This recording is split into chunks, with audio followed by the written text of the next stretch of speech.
Abraham Lincoln said it this way. He says, the best way to destroy your enemy is to make him your friend.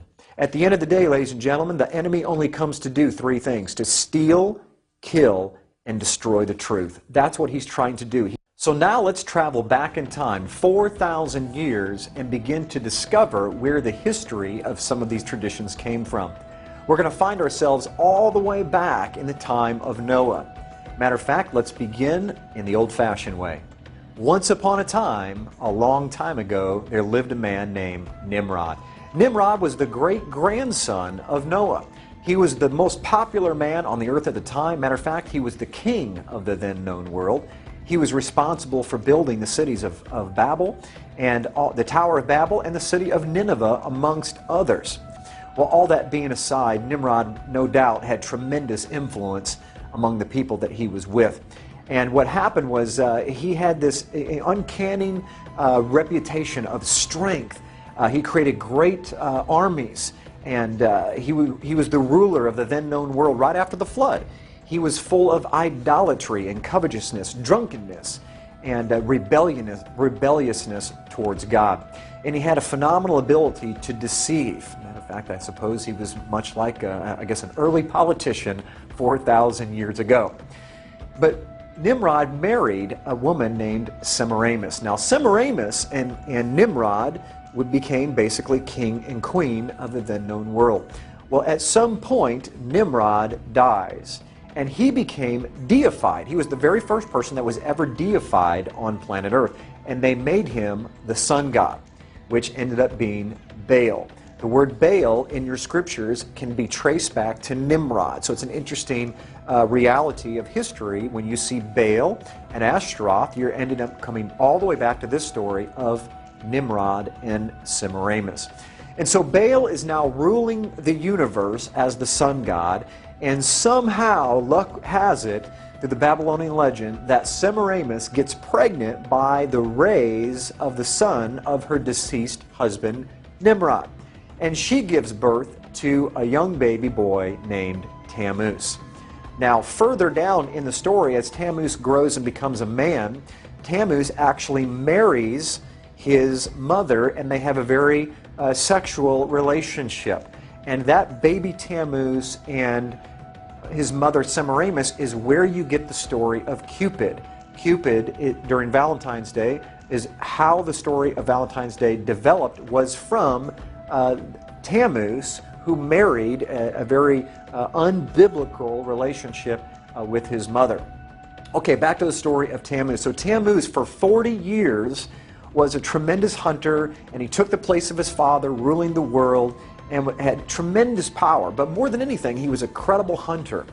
But unfortunately, his gift and his skill of hunting caught up with him one day, because he was killed during his 40th year by a wild boar.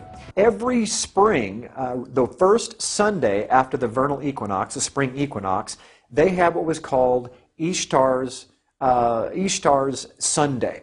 And they would have a sunrise service. At the sunrise service, the priest of Ishtar would impregnate young virgins on the altar, and during that same service, they would take the babies that were now 3-month-old from the previous year, and they would sacrifice those children on the altar to Ishtar, and then they would take the eggs of Ishtar, and they would dip those eggs in the blood of those young infants.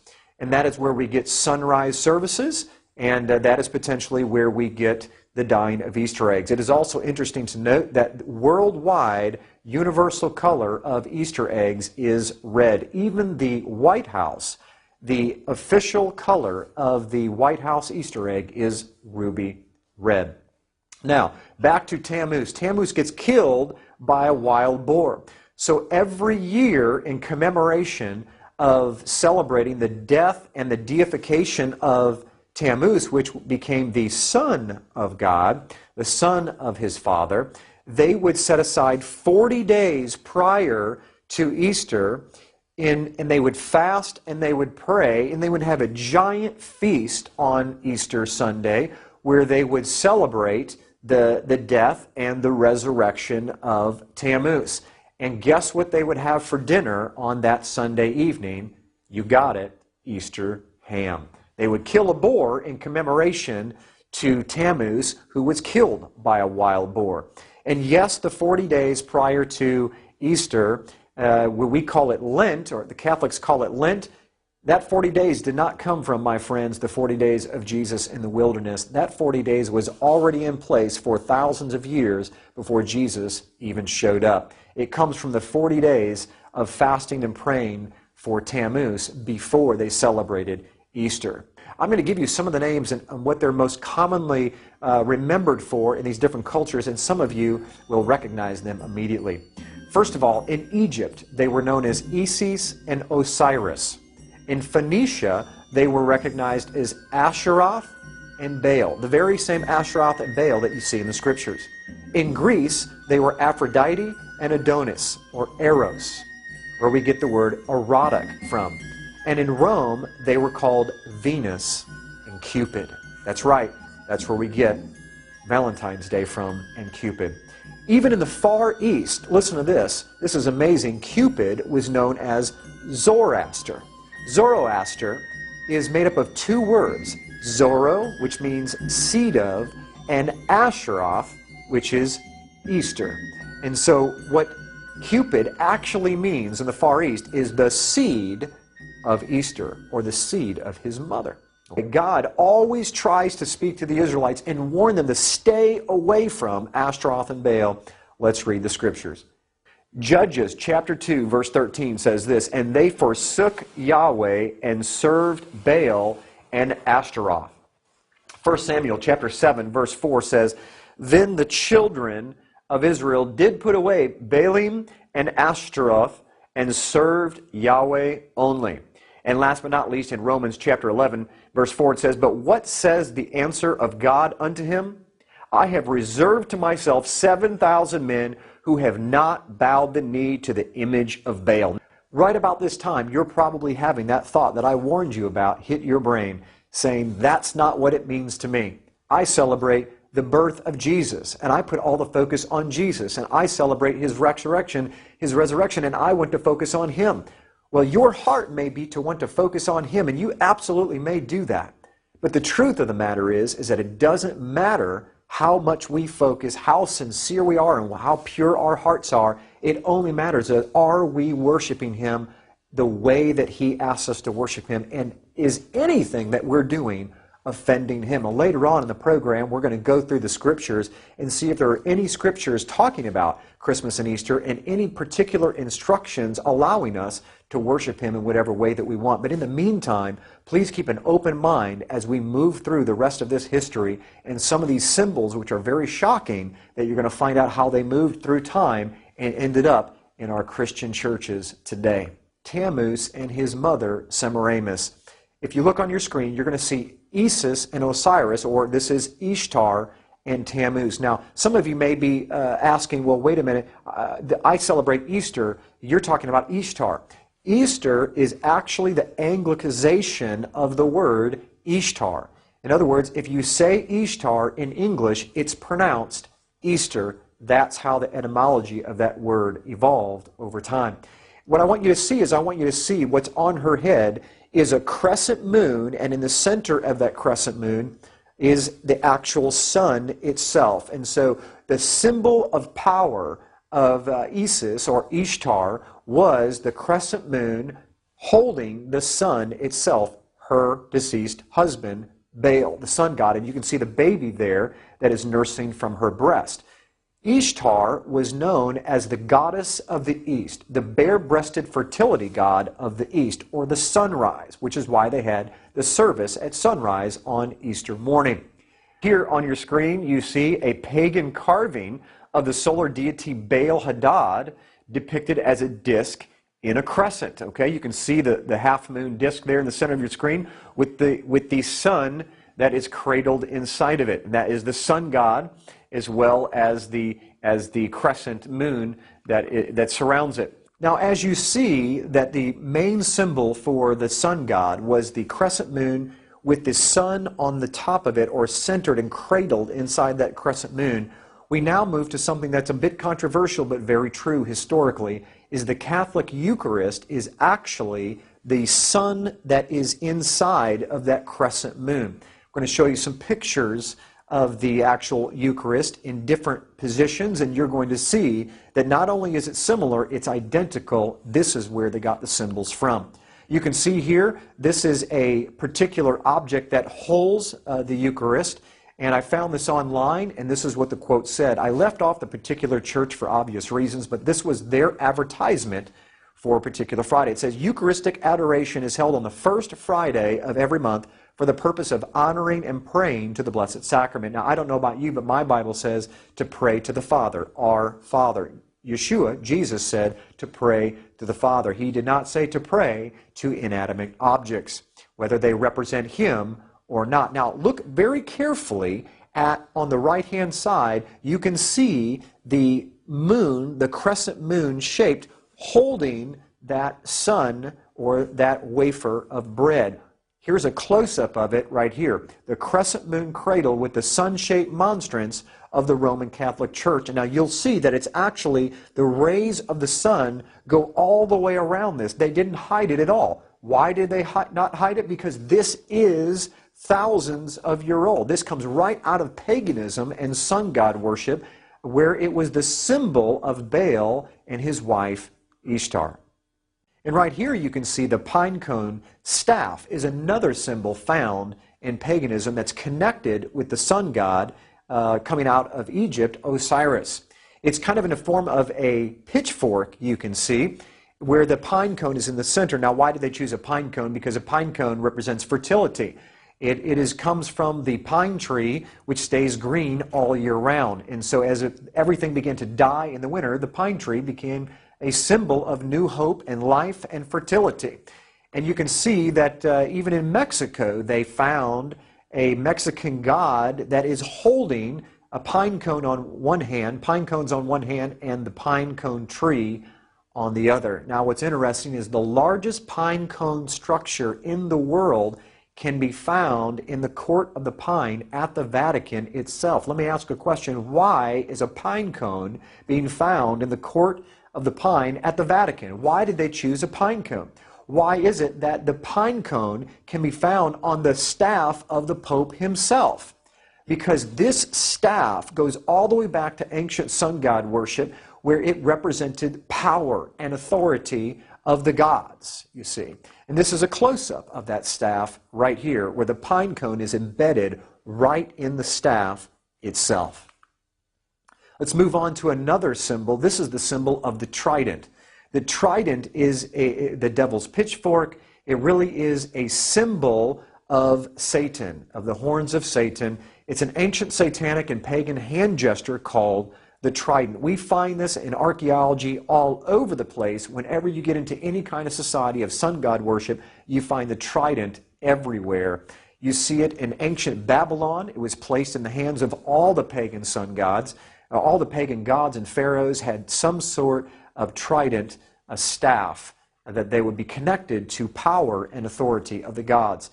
The most famous one, of course, is Neptune's trident. We call it the devil's pitchfork, and that's where it comes from. It's just not a drawing that someone made up. This has history built into it of where these things come from. Now, if you move forward in time, or during the same time period, you're going to find another symbol that is even more important. As a matter of fact, you're going to see two symbols in this picture. This is a pagan statue of Jupiter that has been renamed St. Peter. And he's holding up, guess what? The trident symbol. That symbol is a satanic symbol recognizing the power of the gods of the sun. And you'll also see another symbol in this picture, and that is the halo. Look real carefully. It's not a halo, it's a sunburst. What they put behind the heads of the gods, or the saints, if you will, is not a halo, it is a sunburst representing the power of the sun god. And they call this St. Peter in the Vatican, but in reality, history tells us this is the god Jupiter. You also see what is baby Jesus, supposed to be baby Jesus, is none other than baby Tammuz. And how do we know it's not Jesus? Because you see trident all over the place. you see the trident symbol in the hand of the infant Jesus, along with the tridents coming out of the statue's head. You'll see 3 tridents, 2 coming off the sides of the head and 1 coming off the top of the head. This is not baby Jesus, ladies and gentlemen. This is a pagan sun god, Tammuz, from the story of Baal, Nimrod, and Semiramis, ended up being Cupid in today's Valentine's Day. And right here is the ancient Babylonian altar for the sun god Baal, and its main symbol is the 8-pointed star, which can be depicted as 2 4-point stars built inside of one another as the solar wheel. We see the same solar wheel sunburst over a Buddhist temple in Thailand. Here is a monastery, St. Ignatius, where the solar wheel or sunburst is depicted in the floor tiles. Here is the face of a child, which is, of course, Tammuz, within the fertility symbol of the sun's rays on a Roman Catholic altar. The same exact symbol is shown in a face of the Babylonian sun god on a pulpit in a Roman Catholic church in Scandinavia. Okay, all this same symbol comes right out of paganism, as I've shown. Okay, this is probably one of the most fascinating pictures that I have. I zoomed in to the Vatican using Google Earth and stopped several miles above, and look what we discovered is this is the largest solar wheel on Earth. This is the court of St. Peter at the Vatican in Rome itself. Excuse me, the sun disk behind the head of this Roman Catholic statue in Westminster Cathedral in London. Where did they get the idea of sun disks behind these saints? It's because this was what was found behind the head of Jupiter and all these sun gods was the actual monstrance of the Roman Catholic Church. That halo is not a halo, that is a sun disk, and they borrowed it from paganism. We see here behind Krishna another sun disk behind his head, and this is just to show that it doesn't just happen in Catholicism, that the sun disk predates Catholicism by hundreds, even thousands of years. It was borrowed. We see it in stained glass windows behind all of the Roman Catholic saints, even Mary. And if you look carefully, you see the Sacred Heart. That Sacred Heart, even though I don't have time to go into this, even the Sacred Heart comes right out of paganism. That exact same symbol with the sun disk behind the Sacred Heart has to do with Baal and Tammuz, the sun gods. And you can see it all over the Roman Catholic Church, and even in other pagan religions across the world. And where do we find this 8-pointed star, this solar wheel, this sun disk today? None other than on top of our Christmas trees. Now, I know all of us have been taught that the star on top of the Christmas tree represents the Star of Bethlehem, that the kings came in to find baby Jesus. But unfortunately, the star of the ancient pagan sun gods predates the star of the Christmas tree, the Star of Bethlehem, by over 1,000 years. They were taking the sunburst and connecting it to what you're going to learn in just a few minutes is the tree of Nimrod, and that is where we get our Christmas tree from and the star that we put on top. If you look carefully, you can see there is a tremendous significance and a similarity between the sunburst and the stars that we put up there today.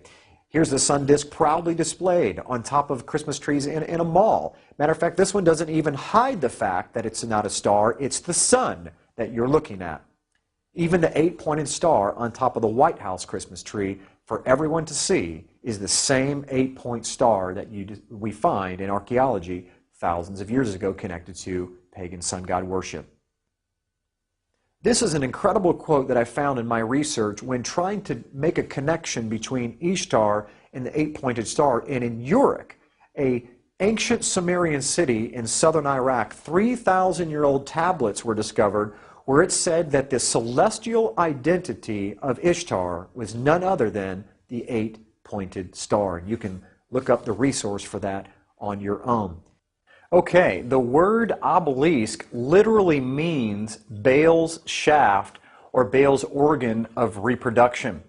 It's almost always placed in the center of a circle, the solar wheel, which represents the female genitalia and the physical sexual act. And so this is why the solar wheel and the obelisk work together in tandem. This is why you see the solar wheel in the Vatican Square, St. Peter's Square, and you see the obelisk that runs right dead center through the hub of that wheel. It's the consummation of that sexual act between the sun god and his wife, Semiramis, or Ishtar, or as we pronounce it in English, Easter. You can see how the two work in tandem together. Now, in some of these, as the one that you can see here in Turkey, you can see that the ancient hieroglyphic and their language and pictures are actually still on these obelisks. Here's Cleopatra's Needle. Cleopatra's Needle is not just a neat little emblem. This was erected as a commemoration to the sun god there in London. This is the oldest obelisk in Scotland. This is the oldest obelisk in Switzerland, you can see. In Germany, in Paris, France, this one's covered with Egyptian hieroglyphics, all talking about a sun god worship. How about Mecca? It would scare me to death, ladies and gentlemen, to find out that that Islam's, one of their big idols is an obelisk right there, dead center, downtown Mecca. And here, these obelisks we find all over the United States here. How about in Luxor, Egypt, near the Nile River, there is an Egyptian obelisk. This is one of the most famous obelisks in the entire world. It's in Buenos Aires, Argentina. It's dedicated to the sun god Ra, who is said to live inside of it. Everyone in that town, in that city, it's been there and knows the history behind that obelisk, knows that and understands that. Here's one in Amsterdam. Here's one in Ethiopia. Mongolia. That is not a place for an Egyptian obelisk which represents the male organ of the sun god coming through the genitalia of the solar wheel. Should not be in anything that is connected to Jesus, our Lord, whatsoever. But unfortunately it is in this modern day. The mixture of paganism and Christianity has crept into such a degree that we don't even recognize it because we don't know our history. We don't read the front of the book. Okay, now this is an interesting slide because this particular picture is of an obelisk that's in the court of St. John's Church over there in Rome. And it's actually the Pope's church. It's actually the cathedral of the Pope. Here's this obelisk where it came from. The Egyptian obelisk that stands in the square of St. John Lateran is the largest in existence. Originally carved during the reign of Pharaoh Thutmose III, it stood in the temple of Ammon in Thebes, sun god, but was removed to Rome by Emperor Constantius, AD 317 to 361, and placed in the Circus Maximus. In 1587, Pope Sixtus V unearthed the fallen, broken, and long-forgotten obelisk and had it repaired and placed in the Piazza S. Giovanni in Laterano. How about the Washington Monument? Is it a monument? It certainly is a monument, but it's not a monument to our God. It's a monument to the sun god. Where do we find this main symbol of the obelisk? Would it shock you to discover that we find it in our churches? That's right. That's where the sun god obelisk ended up. It ends up in our churches all around the world. We call them steeples. They're called obelisk in ancient Egypt. If Pharaoh or an ancient Egyptian was alive today, they would walk down the street and they would feel comfortable coming to most of the churches that we have today because they would say, wow, that is my religion. That's something that I can connect to. That is sun god worship. And we see throughout all around the world, here's one that has two pillars that are built into this particular church. Ladies and gentlemen, the obelisk, the sun god worship, there shouldn't be one single symbol anywhere of ancient paganism or Egyptian sun god worship that is found inside of our religious societies today in Christianity. We see it. It doesn't matter what denomination, whether it's Lutheran, whether it's Baptist, whether it's non-denominational. It doesn't matter where you find it. No matter what denomination, you are going to find this obelisk all over the place. Now we come to this same slide that says, but that's not what it means to me, Jim, and I know that many of you are thinking that. And the reality is it doesn't matter what it means to us, and that's so difficult for us to comprehend and to get through our hearts and our minds, that it only matters what it means to Him. Certainly most of us would not wear a necklace that was a satanic symbol. But yet we will build churches with symbols that we don't even know are satanic. We will have holidays that surround themselves with pagan symbols, and yet because we don't know them, we think it's okay. But the reality is that the great God of Abraham, Isaac, and Jacob, he knows what those symbols mean. And so from his perspective, he sees those symbols, and it reminds him of when they passed their children through the fire of Molech. It reminds them of the infants that were killed and sacrificed on the altars of Ishtar. It reminds him of all the sun god worship, of all of his people that turned their side against Yahweh and served other gods. It's a reminding symbol to him, and for that reason alone, we should put those symbols behind us and get rid of them and burn them, like Nehemiah and Jeremiah and the great prophets of old that tore down those high places and they destroyed those pillars. And here they spent their blood in pouring out their blood and their strength and their children to tear down those high places. And here we are building those high places right back up. Now, when do you think the birthday of Nimrod and Tammuz was? On the first day of the year when the sun is reborn. And what day do you think that the sun is reborn? In the middle of the winter, at this winter solstice, December 25th. That's right. That's where we get December 25th on Christmas Day, where we say that Jesus was born. Why did we choose Jesus being born on December 25th? Where did that date come from? Very simple. Jesus was the Son of God. Tammuz was the son of the gods. He was the son of his father, Baal. And so the pagans, which early Christianity came right out of paganism in Rome, they were already worshiping the sun god on Sunday in Rome, which is where we get worshiping on Sunday from. It used to be that all of the early Christians worshiped on Saturday, but it was changed to Sunday because all of the pagans worshiped the sun god on his day, Sunday, and they worshiped him on his birthday on December 25th. So naturally, when Jesus came into the picture and Constantine supposedly got saved in the 300s, they compromised to make it easier for people to convert to Christianity by making Jesus' birthday on the same birthday as the sun gods that they were already used to celebrating, and that's where we get December 25th from.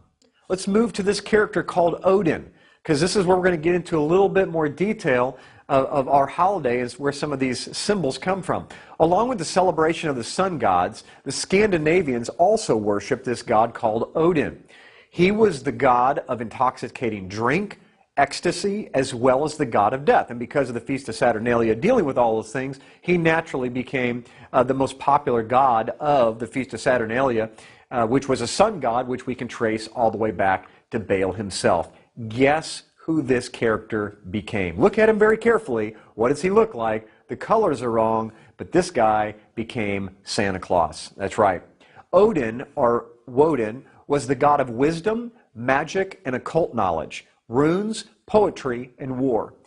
And so what we're going to show you right now is an actual clip or a short movie of a montage of different videos that we've discovered of where they still make this celebration, still celebrate this all around the world, where they literally glorify the demonic part of Christmas and St. Nicholas and these dark helpers.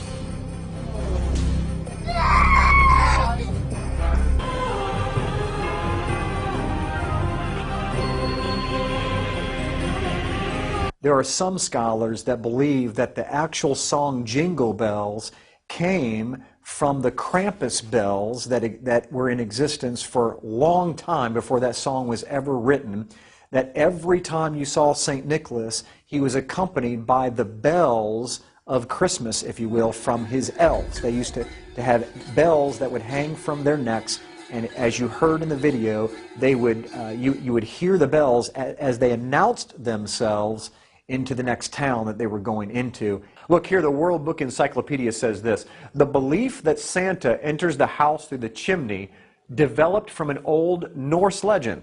The Norse believed that the goddess Hertha appeared in the fireplace and brought good luck to the home. Let's move into Deuteronomy chapter 12. This is really the king of scriptures, if you will, that give us a good, clear indication of whether or not we can do things just because we are sincere about it.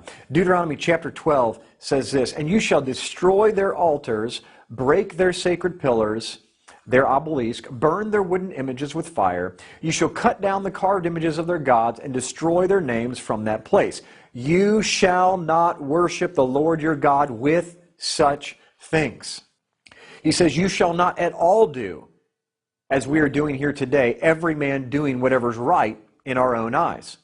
When the Lord your God cuts off from before you the nations which you go to dispossess, still in chapter 12 of Deuteronomy here, and you displace them and dwell in their land, listen carefully, in verse 30 it says, "Take heed to yourself that you are not ensnared to follow them, after they are destroyed from before you, and that you do not inquire after their gods, saying, how did these nations serve their gods? I will also do likewise." So what was happening was they were coming into these communities, and they were creative Israelites. They wanted to take some of the creative things that the pagans used to serve their gods and borrow those ideas to serve the great God Yahweh. And Yahweh has this to say about it. He says in verse 31, "You shall not worship Yahweh your God, the Lord your God, in that way. For every abomination to the Lord which he hates, they have done to their gods. For they burn even their sons and daughters in the fire to their gods. Whatever I command you, be careful to observe it. You shall not add or take away from it." Period. Verse 32 of Deuteronomy chapter 12. And some of the most influential Christian leaders in American history were looking for alternatives and refused to celebrate Christmas and Easter because of their pagan backgrounds. Charles Spurgeon said this, on December 24th, Christmas Eve, 1871, look at this quote, "We have no superstitious regard for times and seasons. Certainly we do not believe in the present ecclesiastical arrangement called Christmas. First, because we do not believe in the Mass at all, but abhor it, whether it be said or sung in Latin or English." He went on to say, and secondly, because we find no scriptural warrant whatsoever for observing any day as the birthday of our Savior. And consequently, its observance is a superstition because it's not of divine authority. Ladies and gentlemen, this is one of the most spiritually held up pastors of all time is Charles Spurgeon. And he himself says Christmas is of no divine origin, it's of no divine authority, and we absolutely should not celebrate it. Why? Because he knew that its origins were in paganism and cultic philosophy. I want to share with you some alternatives, biblical alternatives, something that's straight from God himself, things that he tells us to celebrate, curriculums designed for our children. Look at some of these holidays. First of all, we have what did all of the disciples do in the spring that just so happens to be the time of Easter? Absolutely, it's called Passover. Luke 22:19 says this, "And he took bread, gave thanks, and broke it, and gave it to them, saying, This is my body, which is given for you. Do this in remembrance of me." Do Passover. Obviously, Easter was nowhere in the minds of our Lord Jesus Christ, Yeshua the Messiah, or his disciples, or anybody for hundreds of years. They celebrated what's in Hebrew called Pesach, Passover, every single year, remembering the death, burial, and resurrection of their Lord through that incredible holiday where they used to sacrifice a Passover lamb for the remembrance of the death of the firstborn and the freedom from Egypt. But now today they were remembering the freedom from sin, freedom from Egypt, being metaphorical, by the death of Jesus himself. So they would never have connected Easter with Passover. It didn't exist. 1 Corinthians chapter 5, Paul even instructs us in verse 8, "Therefore let us keep the festival," talking about Passover, "not with the old yeast, the yeast of malice and wickedness, but with the bread without yeast, the bread of sincerity and truth." The affirmative task we have now is to create a new world order. Notice the new world order. It's almost complete. But I often myself that we needed a new world order. Pope Benedict XVI is calling for a new world financial order in the third encyclical of his pontificate, Globalized Economy. The document was released just hours before the G8 summit. The power behind the scenes secret societies. Notice what is Skull and Bones, Illuminati, Masons, and all them groups. They have one master. Now we can see a new world coming into view. A world in which there is the very real prospect of a new world order. I'm also going to start with a mark of the beast that they already have in White House. So be more patient. And all they have to do is enforcing their law. And the whole thing is combined with religion.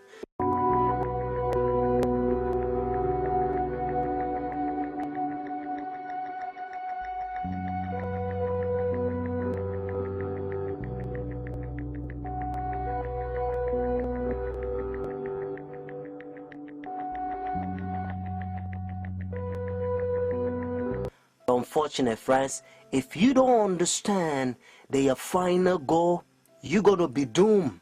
But the good news is, if you know their final goal, you can escape what's about to happen. Some people will show you some of the secret societies, but unfortunately, they don't tell you the power behind the scene, and the whole world afraid because they don't know what to do. Today, you're going to find out. Watch the whole video. At the Vatican today, a warm greeting for President Obama from Pope Benedict XVI. It's a great honor for me. Thank you so much. New world order is emerging.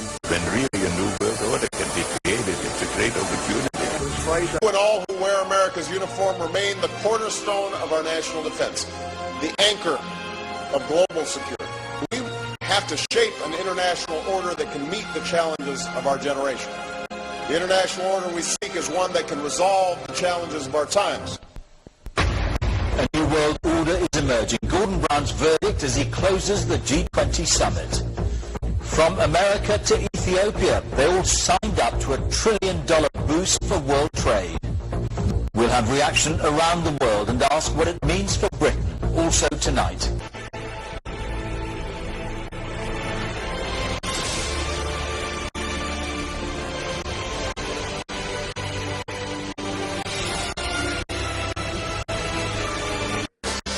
We have before us the opportunity to forge for ourselves and for future generations a new world order. It is a new world order with significantly different. Well, there have been extraordinary scenes in Berlin tonight as thousands of people gathered to hear Barack Obama deliver key foreign policy speech on his current European tour. The Democratic presidential hopeful laid out his vision for America's place in a new world order, saying he was speaking as a proud citizen. Pope Francis is a first in many ways, the first Jesuit pope, the first pope from the New World, and the first one to take the name Francis. As Jorge Mario Bergoglio, he lived in a simple apartment. As Argentina's top church official, he opposed Argentina becoming the first Latin American country to legalize gay marriage. He opposed euthanasia and giving away free birth control. Many thought his age of 76 would rule him out this time. He is now the leader of more than 1 billion Catholics around the world. And as the world found out the name and identity of the new pope, there were cheers. Wake up, the whole world. Now is the high time to awake out of sleep. Friends, I'm gonna give you a little history. Constantine was the one who united the church and stayed together. Notice, during Dark Ages, pagan Rome, when he marched them to Tiber River, they said they was baptized. So when they came to the church, there was idol statue worshippers. So when they brought their statues in Roman Catholic Church, they start naming them Christian name, Jupiter and all this thing. They call them Peter and Rosary and all this paganism that they brought to Roman Catholic Church. And some of the Christians they don't like, so they protest against. That's why they call them Protestants or Protestant. So they set up their Jesuit order during 1500. The reason they said their Jesuit order is to destroy the Christians that they protest against their paganism. I'm tired of people saying Christianity is a crutch. It's not a crutch, it's a cross. This planet is covered in blood as a consequence of people who stood for righteousness and truth. They also infiltrate the state to control the whole world. The Jesuits, they created Masons, and now they got Skull and Bones, the Illuminatis, all them secret societies, friends. And what else? Obama and all them powers, they all belong to secret societies. I love everybody. I don't have a choice if I want to go to heaven, but I got to tell you the truth. He wrote, we must move as quickly as possible to a one-world government, a one-world religion, under a one-world leader. So as he began to travel the world, over 100 trips in his 25 years, the world was watching. His first trip to a conference in Mexico in 1979 instantly transformed the world's idea of the papacy. Some 5 million jubilant people in one crowd, it was said to be the largest ever. Among those surprised was John Paul himself. The whole thing is tied with Bible. The church and state is going to unite in the last days, and they will bring the mark of the beast that the Bible says. So notice. You came from your conference. How did you done? I did, your old country. Yes. And it was successful. Successful? You have some decisions. It's not so easy with us. The Iraq War has been another foreign policy challenge, beginning with John Paul's papacy. Other foreign policy priorities for Benedict include pushing for peace in the Holy Land and decrying rising secularism in Europe. He's also been quietly working to establish relations, something that was not possible during the last papacy, largely because of John Paul's role in the fall of communism in Poland. The Chinese obviously didn't want John Paul II running around China doing the same thing. Pope Benedict is not that kind of a threat to China. Most of the time, in places around the world, Vatican diplomats work outside the spotlight, where experts say they often have an advantage. Some question how much government leaders of today truly listen to what the Pope has to say. And that, observers say, is a moral authority that can't be measured by economic strength or military divisions. A moral authority Benedict hopes to draw upon when meeting with U.S. officials and speaking before the United Nations. I'm Kim Lawton in Washington. The Jesuit order, they also infiltrate every religion, especially Sunday churches. That's why Revelation chapter 17 called this power whore. Notice, the mother of harlot. Jesus Christ is the one who died for the whole world, and he's drawn everybody to himself. But this power, they don't want you to go to Jesus Christ. They want you to go to them and confess your sin to them. So notice what Revelation chapter 18 says. And they also infiltrate the kings, presidents. So notice. And he cried mightily with a strong voice, saying, Babylon the great is fallen and is fallen, and is become the habitation of devils, and the whole of every foul spirit, and the cage of every unclean and hateful bird. For all nations have drunk of the wine of her fornications. And notice, and the kings of the earth have committed fornication with her. I, Barack Hussein Obama, do solemnly swear. I, Barack Hussein Obama, do solemnly swear. That I will faithfully execute. That I will faithfully execute. The office of President of the United States. The office of President of the United States. And will to the United States. And will to the President of the United States. And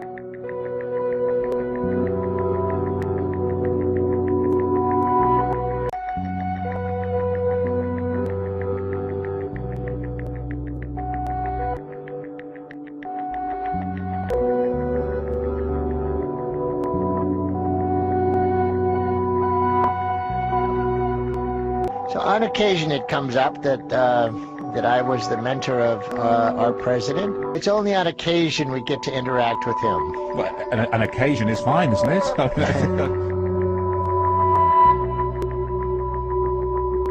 the best of my ability. And will, to the best of my ability, Preserve, protect, and defend. Preserve, protect, and defend. The Constitution of the United States. The Constitution of the United States. So help you God. So help me God. The Obama administration is all in their nonstop effort to retain the power to send U.S. citizens to military prisons. And why do you think it is that the Obama administration is so adamant about keeping this controversial provision in place? I really can't speak to the motivation. All I can say is that on civil liberties issues, this president has been even more aggressive in eroding American civil liberties than George W. Bush. And it's really an unfortunate turn in our democracy. This has been occurring since 9/11, but the Obama administration has gone full in for drones. They've gone full in for targeted assassinations, including of American citizens. They've gone full in for warrantless wiretapping. And now they've gone full in for the right to detain American citizens in military prisons, thus circumventing our democracy and our judicial system. Why the president is doing this when he ought to know better as a constitutional law professor. The Obama administration is openly escalating its campaign against private gun ownership and shaking up the top ranks of the military command structure. But is it also preparing to make war on the American population? According to a person identified as a former senior military official, the answer to that shocking question is yes. You can't have a police state and an armed population, so there's no doubt they're going to take the guns away.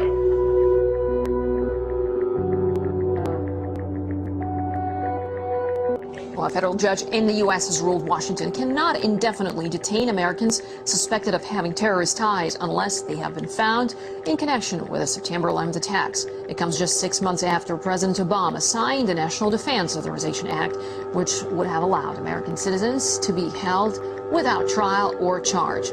The judge initially ruled the act was unconstitutional last month, but the Obama administration asked her to reconsider the ruling. The arrogance of Barack Hussein Obama is growing by leaps and bounds every day. So is his disrespect for the Constitution of our country, for the Constitution of the United States.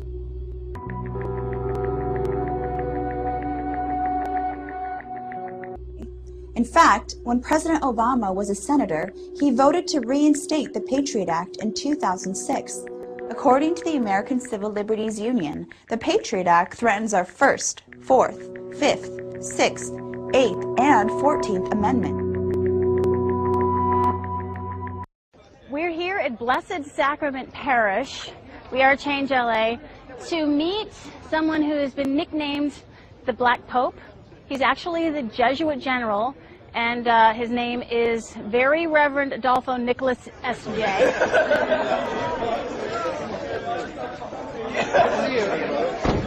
Better get in there. Yeah, that way.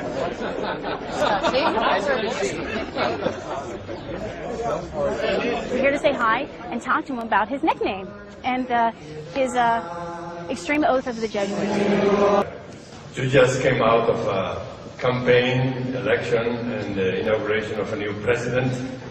We have been exposed to 1 year and a half of words and words and words, or even religious words, because also religious words have been manipulated. I am so happy we have a financial crisis.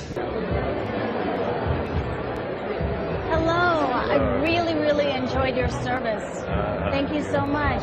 I was wondering, I had a couple of questions. I was wondering if you could clear something up for me. Maybe later, because just really quick. Why do they call you the Black Pope? Oh, that started in the 19th century. Did it really? Yeah, but I don't like it because it's in terms of power, no? Yeah. So they thought that the general of the Jesuits had a lot of power, but he was black, so Black Pope. Oh, maybe, well, yeah. I'm not Pope, and and you I don't have no a power. fish on you. And I see that there's a lot of liberal symbols here. One of the things in your Jesuit high oath, I think it says something about, furthermore, you promise to declare that we'll, at the first opportunity, seek war at any opportunity against heretics, Protestants, liberals. What is that? See here? And that that will spare neither age nor sex nor condition, and I will hang, waste, boil, flays. You've never seen this before? No, I've never seen it. Strangle, bury alive, and it's horrible. And I was like, look, it's in the congressional record. But he was very confused. He'd never seen it before. I told him it was in the congressional record. He said that he might talk to me later about it, but there's a big line. So do we want to wait and talk to him later about it? Just so that you know what I was asking him. I furthermore promise and declare that I will, when opportunity presents, to wage relentless war, secretly or openly, against all heretics, Protestants, and liberals, as I am directed to extirpate and exterminate them from the face of the whole earth, and that I will spare neither age, sex, or condition, and that I will hang, waste, boil, flay, strangle, and bury alive these infamous heretics, rip up the stomachs and wombs of their women, and crush their infants' heads against the walls in order to annihilate forever the execrable race. And then it goes on to say some other stuff. But you can look this up. It's on the internet.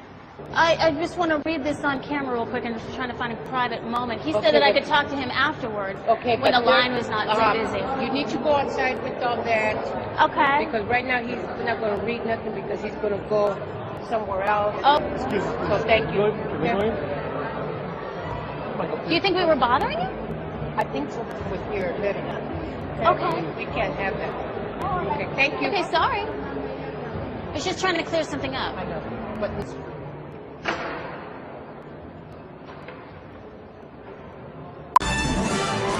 Well, it's a bill that has received very little attention but may make free speech a felony and seriously restrict your right to political protest. Just signed into law by the president, H.R. 347 gives federal agents sweeping powers to arrest and bring felony charges against citizens engaged in protests where the Secret Service is present. Joining us now with more, Fox News senior judicial analyst, good friend, Judge Andrew Napolitano. Judge, the thing that jumps out off the page, felony? Yeah, felony means more than a year in jail. This is not like a traffic ticket. For standing and protesting, the type of thing that for 230 years Americans took for granted because it was protected by the First Amendment, Congress shall make no law abridging the freedom of speech, has actually been abridged by legislation the president signed last Thursday, supported overwhelmingly by both parties, with very, very little public debate and very little debate in Congress. Basically allows Secret Service agents to decide where there are no free speech zones, not speech zones, no free speech zones. And anybody by the Secret Service can, protected by the Secret Service, can ask those agents to ban protests wherever they are. So I can think of 3 violations: speech violations, association violations, the right to petition the government for a redress of your grievances. What good is free speech if the people in the government are so far away from you that they can't hear you? Judge, what about keeping our elected officials safe? Keeping our elected officials safe is entirely different from insulating them from protest. The fact that the president is going to a hotel up the block should not bar you from standing across the street with a sign or with a bullhorn saying what you think about the president's policies. That is not a threat to him, and it is a part of American history since day one that we have the right to speak freely to, about, and against those in the government. Judge, do you think this is going to be one of those laws that is on the books but not enforced? I think it's one of those laws that's going to be enforced when the government wants it enforced. The problem, Eric, is it puts a lot of unbridled discretion in the hands of Secret Service agents who may very well say, you know what, boss, you've had a rough day. We'll keep everybody away from you. Or, you know what, boss, this crowd likes you, so we're going to let them, we're going to let you hear them. That's suppressing speech on the basis of its content.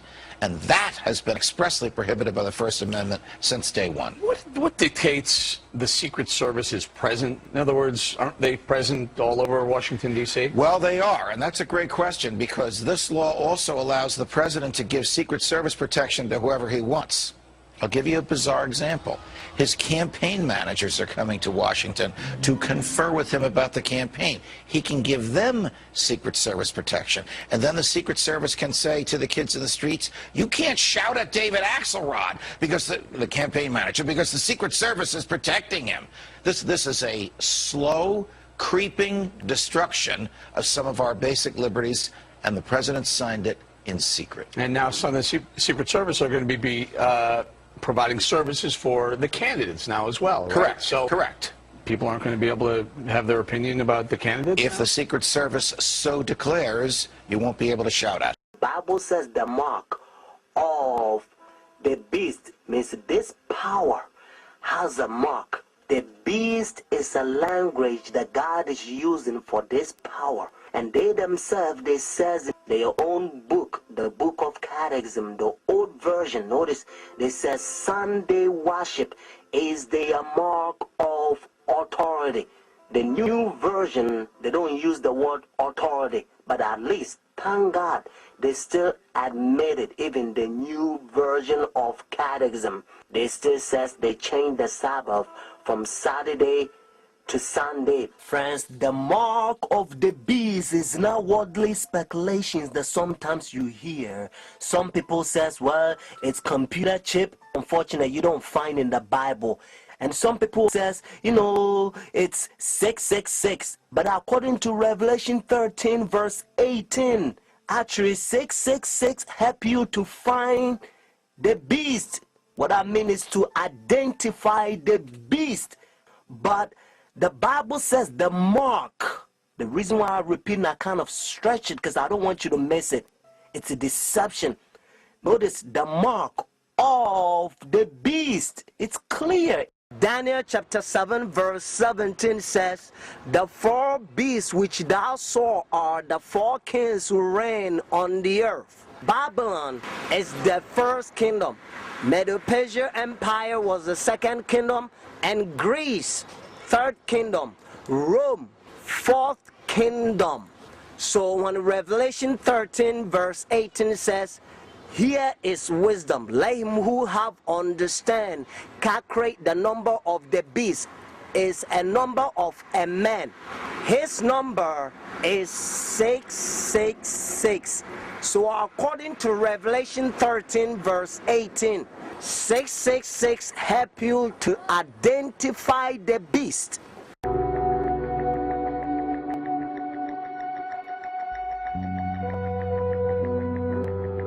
Roman Catholic, Roman numerals, some of them have a value, some of them doesn't. But when you put all of them together, it ends up to 666.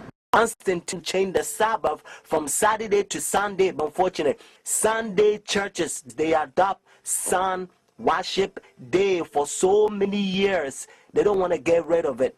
But actually, it's a pagan sun worship day, Sunday worship. Look even the spellings, you'll find out. Matter of fact, if you look at your calendar, Sunday is always begin as the first day of the week.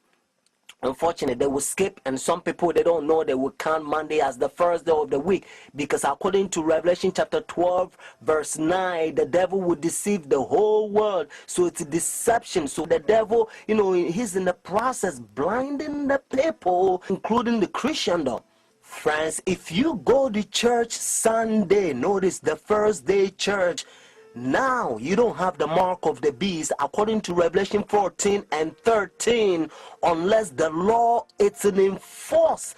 That's why now you hear different country, they try to forcing the people to not sell or do anything on Sunday because they try to enforce the law. But according to Bible, notice United States is the one who's going to cause the whole world to worship the beast. Their sun worship day means Sunday worship according to Revelation 13. So whenever United States enforce the law, then every country also going to enforce, because they control the whole world. Every president on the Roman Catholic Church.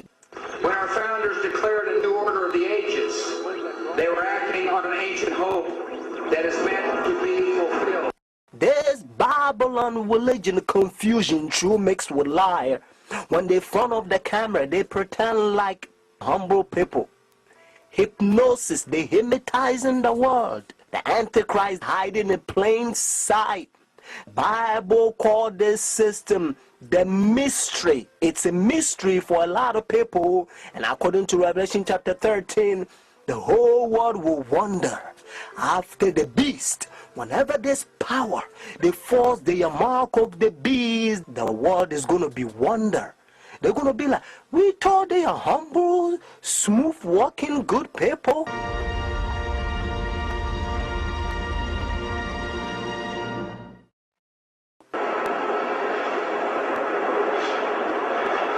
Your Holiness, may I present Archbishop Kayang Barsamian, Primate of the Eastern Diocese of the Armenian Church in America. According to ecumenical protocol, the Eastern Orthodox would be first in order, as they are, of course, first in priority in the Catholic Church's ecumenical responsibility. May I present Archbishop Yichen Akachi, the legate and ecumenical officer of the Eastern Diocese of the Armenian Church in America and president of the National Council of Churches in the United States. Holiness, may I present Reverend Dr. Donald McCoy, representing the presiding Bishop Mark Hansen of the Evangelical Lutheran Church in America. Holiness, may I present Bishop Jeremiah J. Park, Bishop of the New York Annual Conference of the United Methodist Church. Your Holiness, may I present Reverend Wesley Granberg Michelson, the General Secretary of the Reformed Church in America. Your Holiness, may I present Reverend Dr. Clifton Kirkpatrick, the stated clerk of the General Assembly of the Presbyterian Church in the United States. Your Holiness, may I present Reverend Dr. William J. Shaw, President of the National Baptist Convention, United States. Your Holiness, may I present Bishop James Leggett, General Superintendent of the International Pentecost Holiness Church. Your Holiness, may I present Dr. Leith Anderson, President of the National Association of Evangelicals. Your Holiness, may I present Bishop David H. Benke, President of the Atlantic District of the Lutheran Church, Missouri Synod. Your Holiness, may I present Reverend Dr. A.R. Bernard Sr., President of the Council of Churches of the City of New York. Your Holiness, may I present Elder Bernice King, daughter of the civil rights leaders Martin Luther King Jr. and Coretta Scott King. Your Holiness, may I present Reverend Jimmy Song Jilim, Executive Director of the Council of Churches of the City of New York. Your Holiness, may I present the Right Reverend Mark Sisk, Bishop of the Episcopal Diocese of New York. You understand the language, Your Holiness, and this is how they call this power. He think he is God. That's what their teachings is all about. Friends, religious leaders, when they come to meet this power, they wearing black, notice, dark color. They represent the sinners, and he represent God. And now listen to what Bible says. 2 Thessalonians chapter 2. This is the chapter the Protestant Sunday churches, they are forefathers. They used to protest against this power during dark ages, and they call them Antichrist. Notice Antichrist. But now you don't hear from Sunday churches anymore, because they betray their forefathers. Let's start from verse 3. Notice 2 Thessalonians chapter 2. Let no one deceive you by any means, for that day will not come unless the falling away comes first, and the man of sin is revealed, the son of perdition, who opposes and exalts himself above all that is called God, all that is worshipped, so that he sit as God in the temple of God, showing himself that he is God. Do you not remember that when I was still with you, I told you these things? And now you know what is restraining, that he may be revealed in his own time. Notice what it says in verse 7. For the mystery of lawlessness is already at work. Pope Francis met with the ecumenical and interreligious delegates March 20th, who had attended his inaugural Mass the day before. The representatives included Christian, Jewish, Muslim, Buddhist, Hindu, Sikh, and Jain leaders. Ecumenical Patriarch Bartholomew of Constantinople also had a private meeting with the new pope. When a Catholic Jesuit learns Sunday churches, their doctrine, and Vatican II, when they infiltrate their churches, and they draw all their churches to so-called the mother of the church, because they know their doctrine and they can answer questions and preach. So the members of the Sunday churches, they think all the pastors are faithful pastors. So now it's all about my pastor says, my pastor says, my pastor says. And this is the crying that a lot of times you hear from them. Instead of them to study to show thyself approved, just like Bible says, they're making the flesh their right arm. And some of them, when they learn the Sabbath truth, that is always Saturday, because their pastors has been hypnotized them for so many years. So when they go and they talk to their pastors, instead of them to talk to God and make decision based on that says the Lord, they make their pastors make decision for them, because that's how bad they hypnotize them. They come right out and state exactly how they infiltrate any religious group they want. They'll come in pretending to be a Pentecostal, pretending to be a Baptist, taking the leadership role and then completely subverting it from the inside. TB Joshua would engage all known mind control techniques to keep his disciples in check. Sleep deprivation was his standard, and the cruel punishments he meted out for the slightest offenses were calculated to induce fear.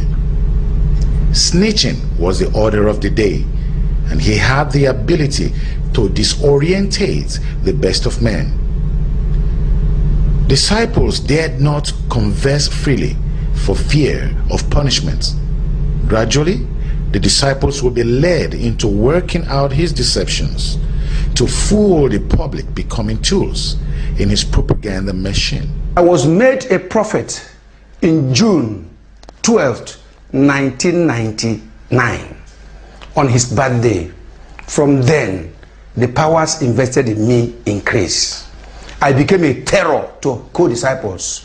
People run away from me because I will do whatever he asked me to do. Any disciple he asked me to slap, I will slap. That the genuine church was also involved in some of the same tricks to a lesser degree? How many more ministers like Chris Oyakhilome did he taint with the spirit of deception? Revelation chapter 14 verse 6 to 7, the Bible says that the first angel's message is warning the whole world to stay away from sin, because God says fear God and give him glory. So if the people stay away from sin or not sinning, means they fear God and they have given him glory. The second angel in Revelation chapter 14 verse 8 says, Babylon is fallen, it is fallen. It's this system that is confused. This pagan, one-world government, satanic religion that is putting the whole world in darkness is fallen. The third angel's message in Revelation chapter 14 verse 9 to 11 says, if anyone worship the beast and his image and receive his mark, that person also going to receive the wrath of God that is poured out without mixture. Means it's his full wrath. Whenever they force Sunday law, if you accept that Sunday law, that means you already received the mark of the beast.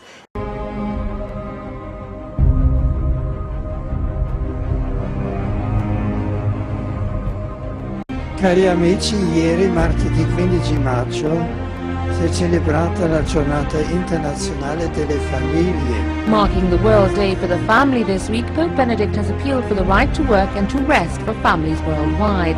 Libero fra due questioni strettamente connesse.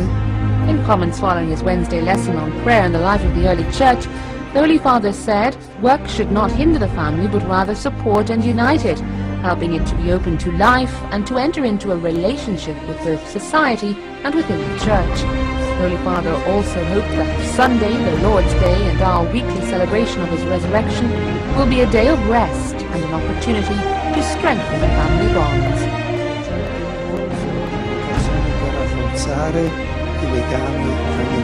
I have repeatedly offered $1,000 to anyone who can prove to me from the Bible alone that I am bound to keep Sunday holy. There is no such law in the Bible. It is a law of the Holy Catholic Church alone.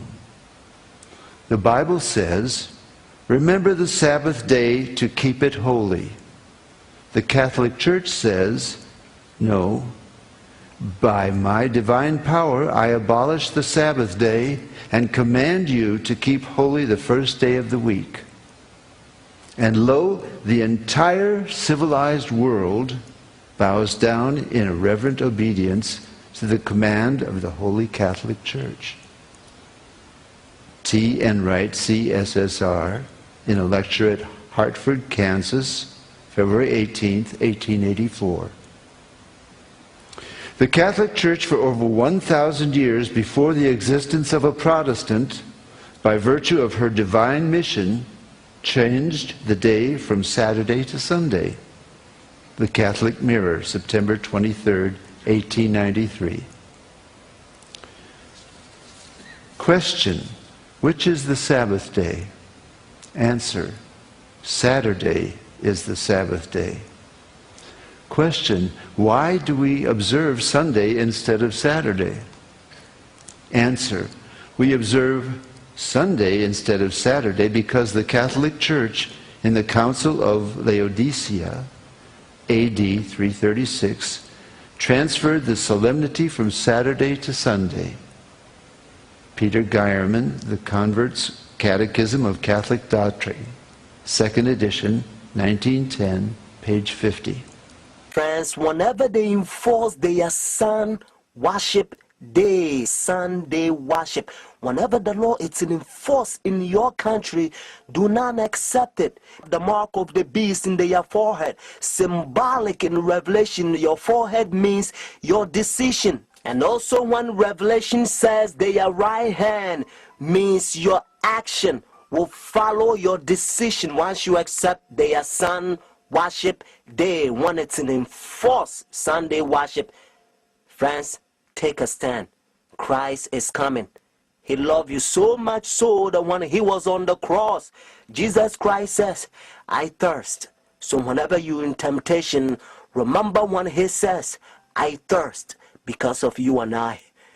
Order The Great Controversy. Notice the book, The Great Controversy, because it's preparation. It will prepare you by the grace of God. And if you do visit one of the local churches, make sure to visit a local church that has these two charts hanging up in there. Because if it's not hanging up in there, you may want to be careful